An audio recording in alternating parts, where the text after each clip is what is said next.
Absolutely a great number, but more specifically, this is one of the best monthly numbers I've ever seen for black people, ever. The unemployment rate for black people went from 6.6 to 5.9%, absolutely the lowest ever. But here's the kicker. Labor participation, 76,000 blacks came into the labor market. Every other race actually saw people leave the labor market. Absolutely remarkable stuff.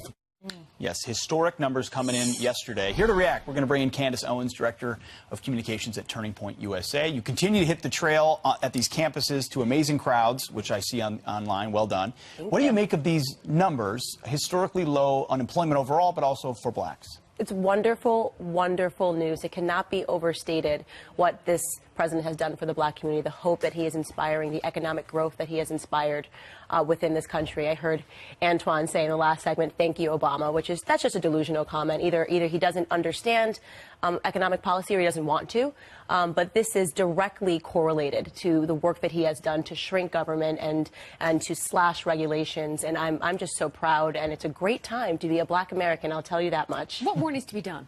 I think he needs to just continue down the same path that he's on. I think the best thing that we can do is get the message out there to the black community. Because when you see that, that's why I get so upset when someone like Antoine says, "Thank you, Obama," and pretends that this is not something that the president has done. And says that he's racist and it's all racist policies. How do you bridge that gap of that you view? have to destroy the left's rhetoric. This is exactly what they do. They use fear politicking to strap black people into this helplessness, into more food stamps. They say that's a plus, right? But black unemployment, that's a low. And then when they acknowledge it's a positive, they say in the vein of, well, that's because of Obama, because they think that black individuals aren't smart enough to understand economic policy. Well, I don't know if you've seen Powerful. Some of our teases on the show, but we wanted to ask you particularly about this. So, students were asked who they would rather date: an MS-13 gang. This is not a joke. An MS-13 gang member or a Trump supporter. Watch how this played out. Oh, gang member. Give me the gang member! So I'm gonna go MS-13. Yeah, probably MS-13 member. Neither. I'll stay single. I guess a Trump supporter, because I guess at least they stand for something. Why? Why an MS-13? Because I lived in Bolivia, so I understand a little bit of the culture. A lot of Trump supporters were probably raised by rich white dads and people with lots and lots of money, and they're bred into being Trump supporters. So well, you got one Trump supporter that they would date because at least he stands for something. Right. I'm not surprised whatsoever. Like you said, it's not a joke. We confront this all the time on college campuses. There is a departure from reality that is going on. Do they know what an MS-13 gang member is? They do. They do know. They know that these individuals rape. They know that these individuals kill. But we saw they defended these individuals against being called animals. But they're very happy when Trump supporters are called racist and sexist and a bunch of different names. And this is directly due to the left's rhetoric and the media, which perpetuates this. There is this mass brainwashing that they're attempting to do, and they're reinforcing. We see this all the time. You could also argue that it's both sides, right? With Roseanne Barr last week, you could say, yeah, there may be a double standard, but this hate speech, it's across the board, and it's a problem that we have right now, and that as a country, we've got to figure out how to stop all the hate. Absolutely, and that's what we're trying to do. So when we go on these college campuses and I say, look, I support Donald Trump, do you really believe that I'm a racist, that I'm a sexist, I'm a misogynist?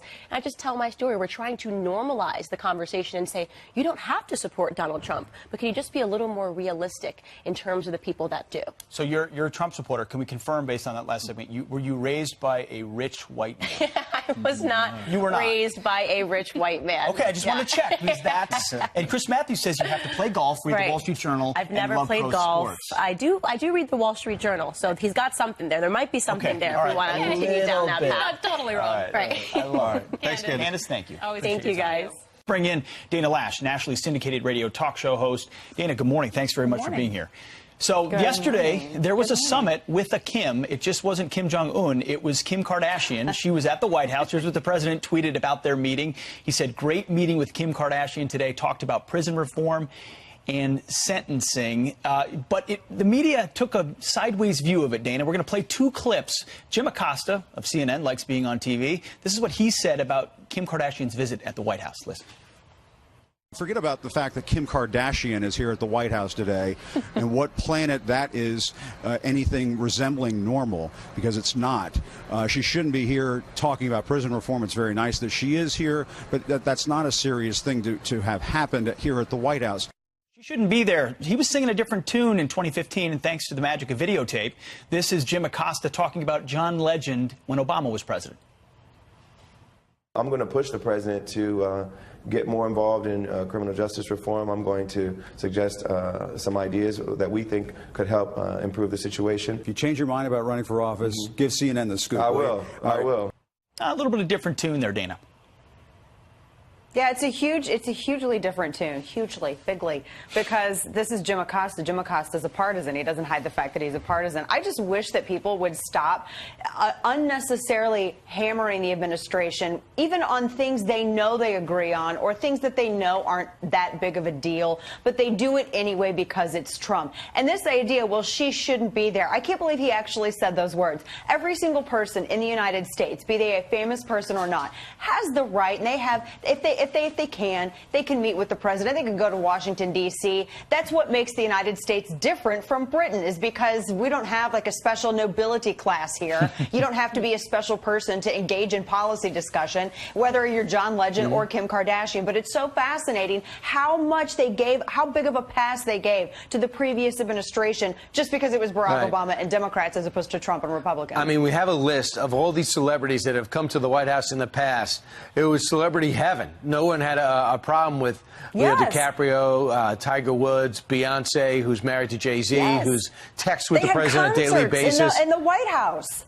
Yeah, I mean, just to say, and the multiple visits. So I just thought that was commonplace. You know, Sylvester Stallone wanted Jack Johnson to get a pardon. He knows the president, picked up the phone. That's part of it. And the president's got a relationship with Jay-Z. He's going to be able to go back and forth and maybe get some influence there. That's a part of it. You can't have it both ways. No, you can't. Beyonce was a huge figure in the previous administration. I mean, how many times did they visit the White House? And how many times did she partner up with the First Lady on a number of different initiatives? And then, you know, you had the jazz nights at the White House, the blues nights at the White House. You had U2 that was at the White House. I mean, so this has happened. The previous administration was the celebrity administration. It was the Hollywood administration. They loved and they bragged about the fact that they were so close to celebrities. Where was Jim Acosta's whining then? Exactly. Well, let's talk about Melania, too. The media is going after Melania for not being out in public since the middle of May. Where is she? Keep in mind, she just had surgery. These are some of the headlines. Time magazine says Melania Trump tweets she's feeling great. She hasn't been seen publicly in weeks. CNN says Melania Trump hasn't appeared in public for 20 days. Mercury News, missing Melania Trump. The First Lady tweets she's feeling great, but mystery remains. What are your thoughts? Yeah, I mean, she's had surgery. The White House was very forthright about the procedure that she had done. They were very forthright about how she was going to recover and where she was going to recover. I mean, we're not at Hillary Clinton levels of conspiracy with our health here. So I think that the media needs to maybe perhaps chill out a little bit. I mean, she's on Twitter. She's still tweeting. She's still active. In fact, I think she responded to the media just this morning. But again, it's the hypocrisy. This is why conservatives get so aggravated. They get aggravated at media hypocrisy because Hillary Clinton, if she falls down in the street and leaves a shoe behind and conservatives ask questions about it, they're called conspiracy theorists and fearmongers and that they're attacking Hillary Clinton and that we're sexist. But then with something like this, the media is hounding Melania Trump. I mean, she's not a hostage. She's the First Lady. She had a procedure done. They were open about it. Lay off. She tweeted about it. She said, I see the media is working overtime speculating where I am, what I'm doing. Rest assured, I'm here at the White House with my family, feeling great, working hard on behalf of children and the American people.